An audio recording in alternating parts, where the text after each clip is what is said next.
I'm going to be talking today about the direct path, the effortless way, and I'm going to be using a card from my Psalm deck to illustrate this, as well as my own glasses. This will all make sense as we go along. So these beautiful cards are from, the Psalm cards. They've got lovely gilt gold edging, and there are a lot of them, and they're quite difficult to shuffle because there are so many. But this morning when I was shuffling them, or trying to, one fell out, and it's this one, and it's this one that we're going to look at today, and it's from Psalm 43 verse 3 is the verse. So let me read that to you. The psalm says, "Send forth your light and your truth, they will lead me, they will bring me to your holy mountain, to your dwelling place." I'm going to start there by just showing you the card, beautifully illustrated. I love these black and white, sort of like watercolours, they're lovely. But can you see you've got this mountain? Now, in biblical times, it was believed, and in the ancient world, in Babylonian, Mesopotamian, Egyptian, they all just had this idea of the gods being high up. So there was a separation naturally between the gods and mere mortals. God's dwelling places were in gardens or on mountaintops. And so always the idea was that if you wanted to reach the gods and commune with the gods, you had to go up the mountaintop, and it was always hard to get to the mountaintops. So we have here a little winding path, look, and I want you to notice where the light is falling. The light isn't on the mountaintop, it's actually on the path. All right, that's significant, and we'll come back to that in a moment.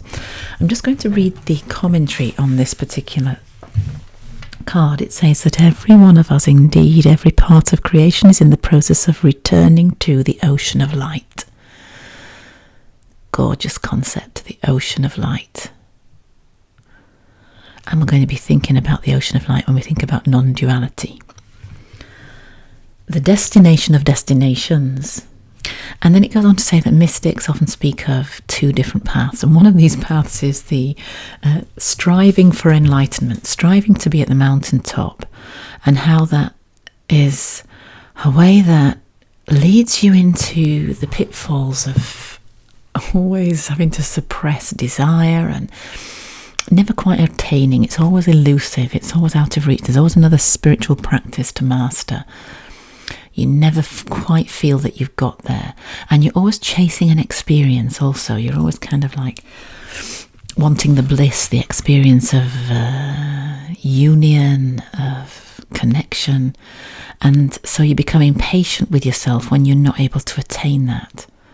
So there's kind of this, you can be addicted to enlightenment and chasing spiritual experiences and trying one practice after the other because it doesn't seem to deliver. It's a kind of worldliness. It's kind of wanting experience.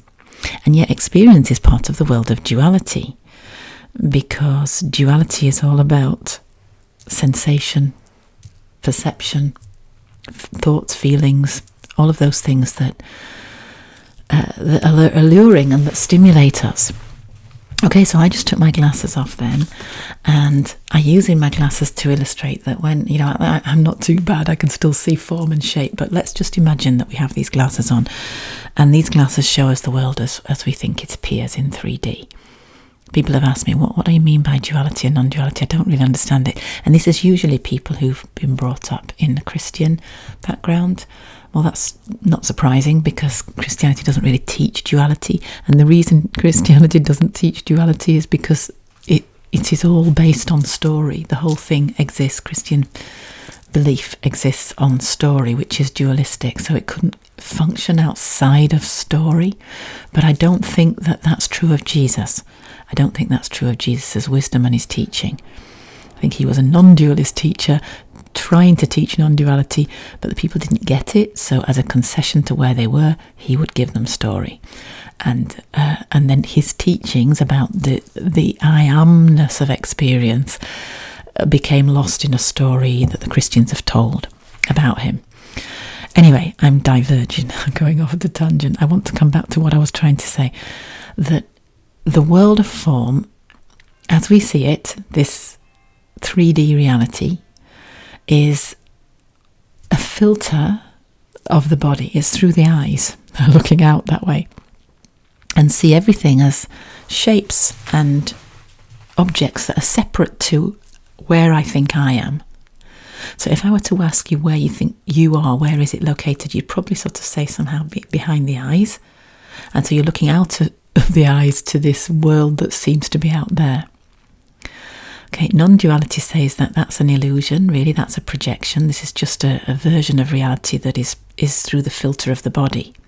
So let's imagine we take those glasses off, and when we take those glasses off, you might even just naturally close your eyes as I did then.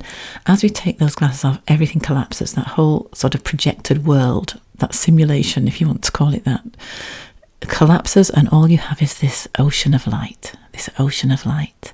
I mean, you might say, well, it's not, it's black behind my eyes, but just imagine there is this ocean of light. And so you could say, well, there's nothing there, and yet there is still something there. There is the I. The I hasn't disappeared. The sense of me being here, being aware, the I amness of experience, in a way, of awareness is still there, of beingness rather. But there's nothing much to experience because it's just an open ocean of light. And yet within that ocean of light, because there's nothing to compare, there's no sort of duality, there's no comparison to anyone else, there's nothing to do, nothing to be, nothing to have to prove oneself, there's nothing to attain, there's nowhere to, there's no story to have to inhabit and play out. Everything is complete. Right? There's no sort of what's the word? There's no resistance, no conflict of anything, no drama.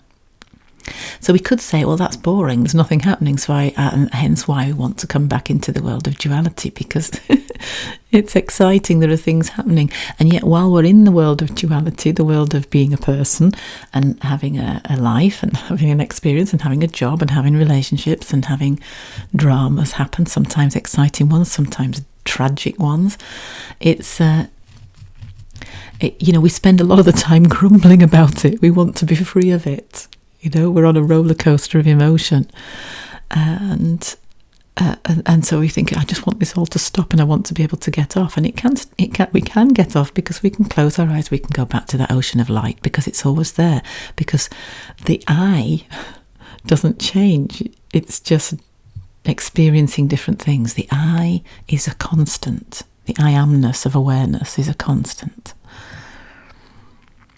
So the direct path is waking up to knowing that the I amness of awareness is just effortless. It doesn't have anything to prove. It's not really invested in the story. It's just experiencing the story.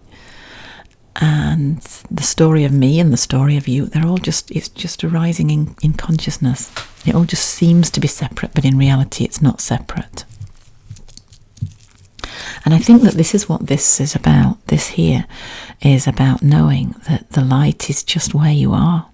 It's not about arriving anywhere. It's not about achieving anything.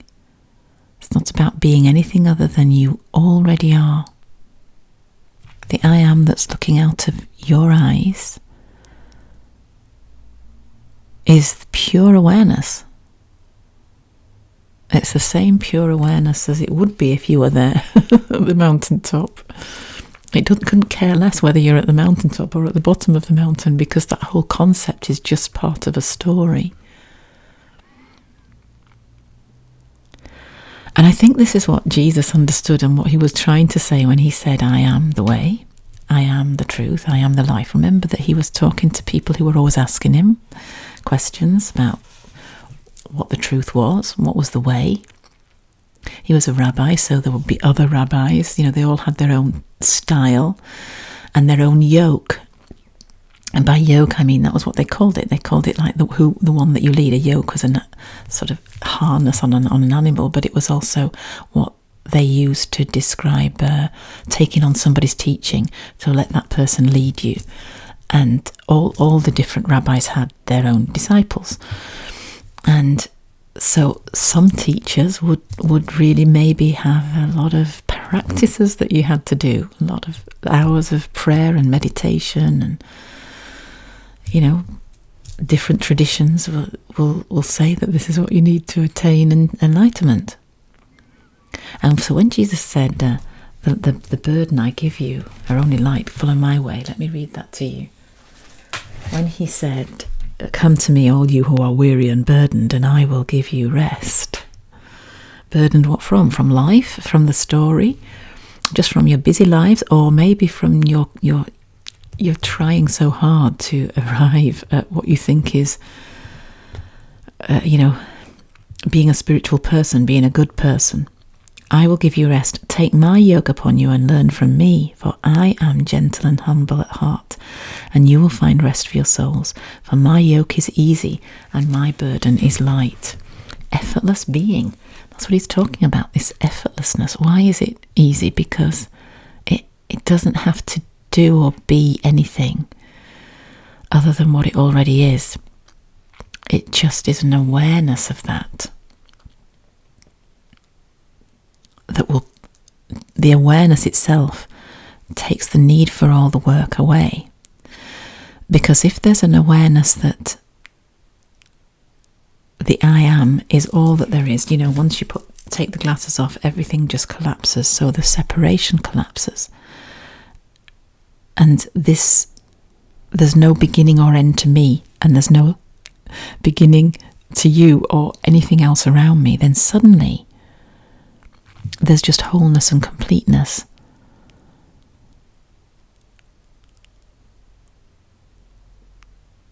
So that when you put the glasses back on, you go, oh, that's interesting. But you haven't forgotten that it's just illusory. And I think this is what he meant when he was trying to say, if you clothe the person that doesn't have any clothes, and you do this or that for the feed the hungry, visit the one in prison, and so on, you're doing it for me. The way that's taught is just be a good person and God will reward you because you've been good. I think it's using it metaphorically, but maybe he didn't mean it as a metaphor. Maybe he was trying to be. It was explaining reality. He was saying, this is just an appearance, these different people. There's only being. There's only I am. And if you want to know the way, then the way is understanding I am. If you want to know the truth is really understanding I am. Being, just beingness. Everything is just being. If you want to know what life is, and the meaning of life, it's to wake up to the fact that there's only one beingness.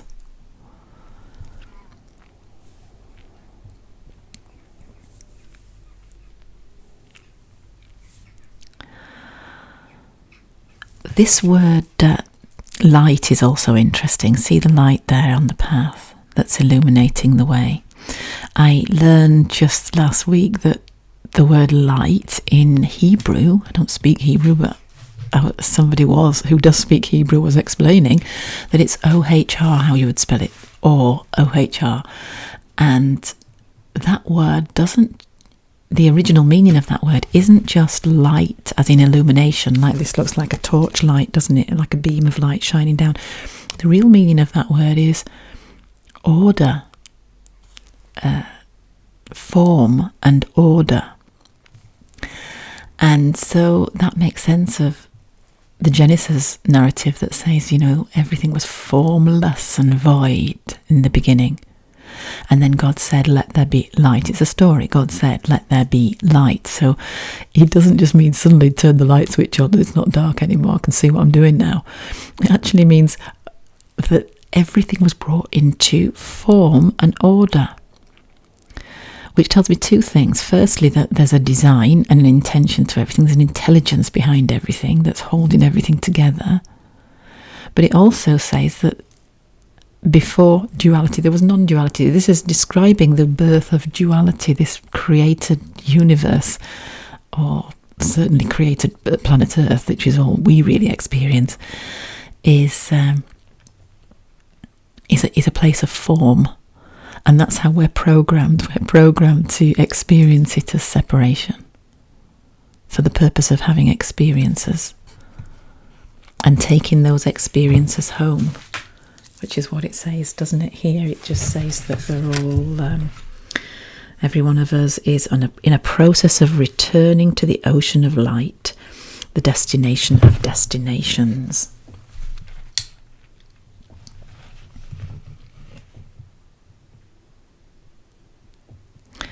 So the effortless way is to let go of the idea of enlightenment almost altogether, of it being something that you achieve and attain. I'm not the first person to say this. Lots of people are recognizing this.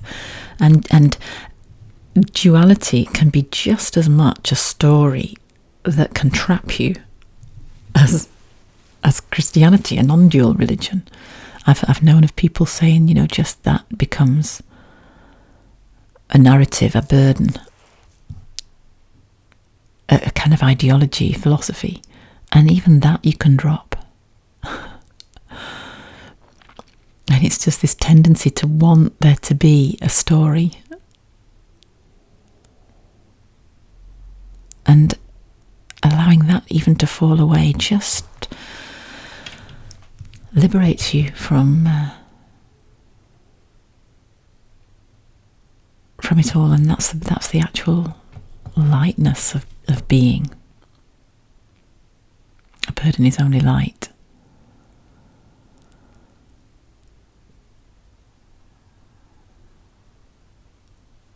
So the effortless path is being here now.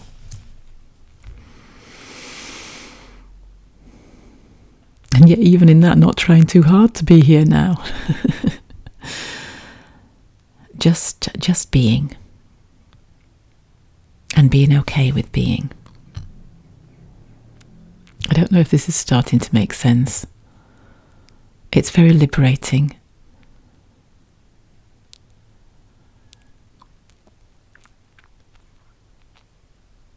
And it's also fascinating to return to Jesus and see how he is trying to teach us that. And story is a concession, always a concession. So just be aware today, perhaps, of the story, and being in the story, and that you have the choice all the time. You have the choice to just step out of the story and experience this ocean of light. Know that that's your essence, it's your origin, and it's your destination. And yet it's not linear. You're just already here. That's non-duality. Hope this helps. Thanks for watching. See you next time. Bye for now.